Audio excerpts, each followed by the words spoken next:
امام غزالی رحمت الله تعالی علیه حجت الاسلام دی پلکاو احادیث یزد دی پلکاو احادیث متنن سندن اور تیاد دی حجت الاسلام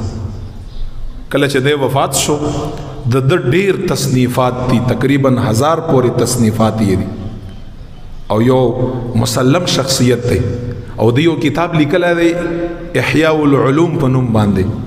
علما دغه کتاب په بابت کې څه تاسو د شخصیت اندازه بیا ولګوي وی چې کدا دین ټول ختم شو مخ د زمکه نه مثال کې ټول ختم شو او مخ په زمکه باندې د امام غزالی صرف دغه کتاب پاتې وو احیاء العلوم رب لا یزال به دوباره بیا دین دغه کتاب نه خور کا داسې کتابونه هم لیکلي دي د چې کله وفات شو چا په خوب کې ولید الہ العالمین خو تعالی ډیر زیات نوازشات او ډیر خبرې او سم عملار سره الله تعالی وکړ د مبارک ورته فرمایي چې الله تعالی ز سیټ ته ادرو لما الله هم عجیب رب دی او را ته فرمایي دلته ودرېګا وی چې ودرېدم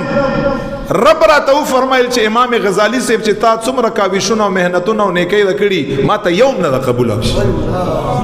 ما یوم نه خوخه د مبارک فرمایي چې یو کیفیت راغې په ما باندې راڅو کې چې په خوب کې نه ورته چې خفه شوم چې بیا راته چې یو عمل نشته بخلای مې یو عمل نشته چې اما ډیر خوخو هغه عمل څه شاده تاسو دی عمل ته وګورئ وی چې هغه عمل دادی مخکې به دا د کئی پینونو په دغه دوات کې به خلکو داسې ټیټول او بیا به یې په هغې باندې لیکایي کړه د کړکي او د کئی نه به جوړو نو بیا وی چې تا یو ځل تصنیف لیکه او د صحیح په دوات کې تا دا قلم ټیټ که او چې قلم د څنګه اوچت که نو هغه سر پورې یو څاڅکی صحیح وه دلته مچ راغی او په هغه صحیح باندې کېناسته نو تا دا قلم دې دپاره لږ ونیوه چې دا د خدای مخلوق دا مچ به تګی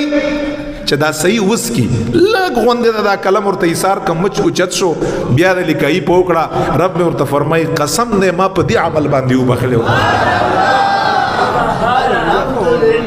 یعنی څومره خو که تاسو دا خبره هر طرف ته راتاو کړئ چې څوک رب بخلی دی د مخلوقاتو په وجه باندې الله تعالی بخلی دی چې د خدای پاک مخلوق سره ښیي حقوق العباد نه دي دا ډېر اهم څیز دی